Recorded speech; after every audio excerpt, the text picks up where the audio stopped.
Good morning, day 4 in the Bob.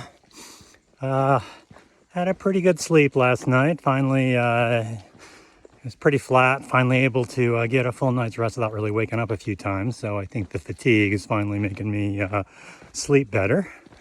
Had a tough time getting a campsite last night. I actually walked past where I thought I was going to go, and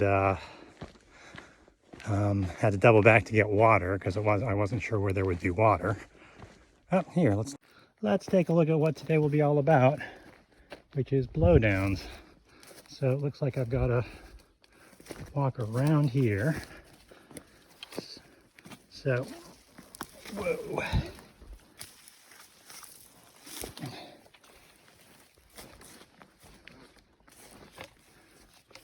So today there's supposed to be hundreds of blowdowns on the trail because they haven't cleared it out. So I'm going to be climbing up to a pass, and then the blowdowns start happening as I'm coming down from the pass. So it's supposed to be pretty slow going, but at least we'll start getting high now.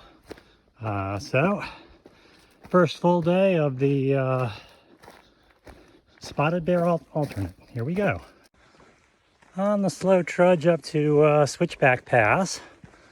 Thought I'd talk about a food for a minute. So last night I tried a little bit of an experiment. I had this giant bag of Idahoan instant mashed potatoes. Most people mix them with tuna creations, those pouch proteins and so on. I decided to try an experiment because it was sort of twice the size of a normal pack, so I split it into 2 meals. And then I did half of a Mountain House beef stew with each one, kind of figuring it'd be like a good full meal. Well, proof is why you always want to experiment on these things before you actually do it. The mashed potatoes absorb so much water so quickly that the dehydrated protein doesn't really get as much of a chance to absorb water.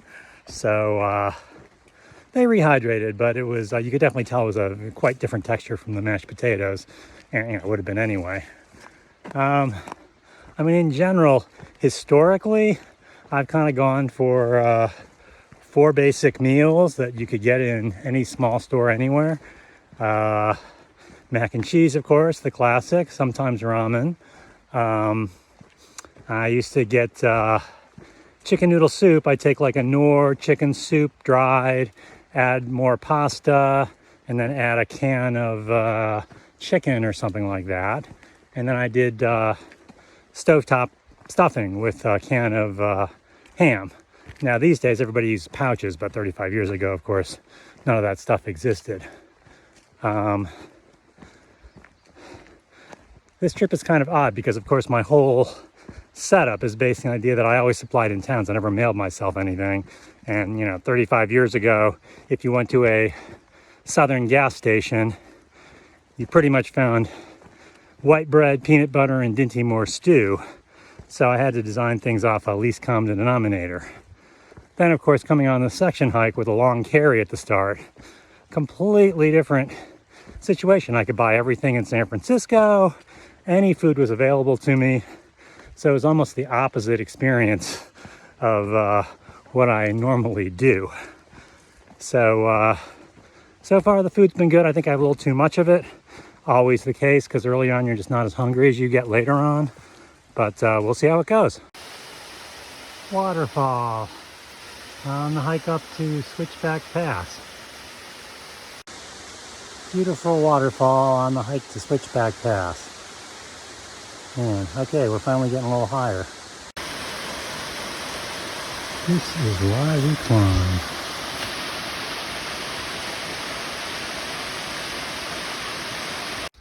All right, we finally left the river valley, and we're heading into Switchback Pass, so we're getting into more of an alpine environment. And you can see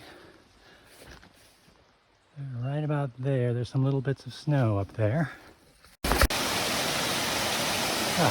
Beautiful water source coming down on the way up to Switchback Pass. I was thinking of getting water here, but I figure there's no point in carrying water uphill. So, this is what the trail is like on Switchback Pass. Kind of a hazy day, as you can see, but just beautiful way to go up. A view of where we've come from.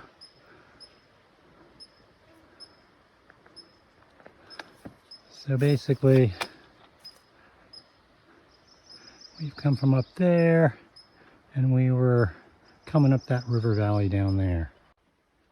You can see the last of the snow right there.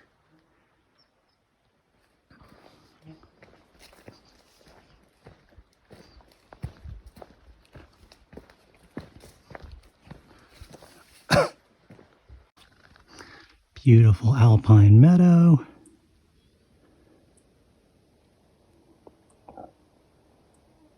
And we walk.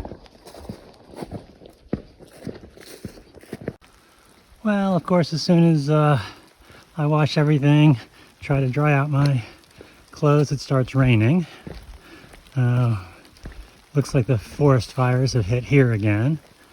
You can see in the distance, way up there, that's where Switchback Pass is. So that's where we're heading. Still a lot of bit of snow up there. And then here's the trail heading off towards Switchback Pass. This is the lake at the top of the climb to Switchback Pass. Maybe I'll switch to portrait landscape mode so you can see it better. Long climb up, but it's been perfect because it's been like raining on and off, so nice and cool. Nothing major in terms of the rain. I met a couple from Grand Rapids, Michigan climbing up. They said the blowdowns are bad, but that you can get through them. So now it should be another half mile or so to Switchback Pass.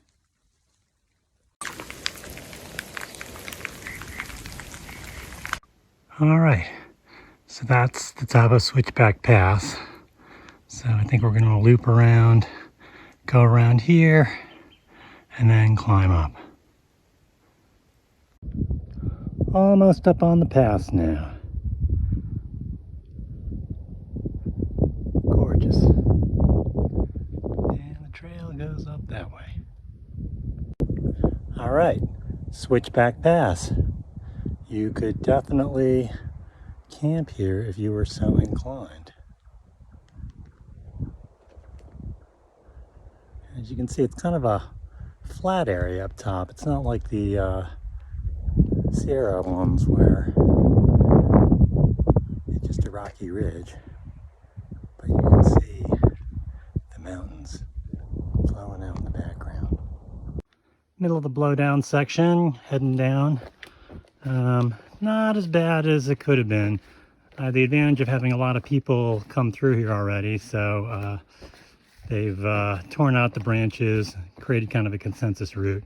This is the kind of thing that's the worst because I'm not quite sure if you go under, which I have a hard time doing, or going over. Okay, here's another one. But as you can see, there's kind of a path down there. So let's try going around. Here's the path, dropping straight down here. Moving along. Now we're going past this big tree. There's another one over here.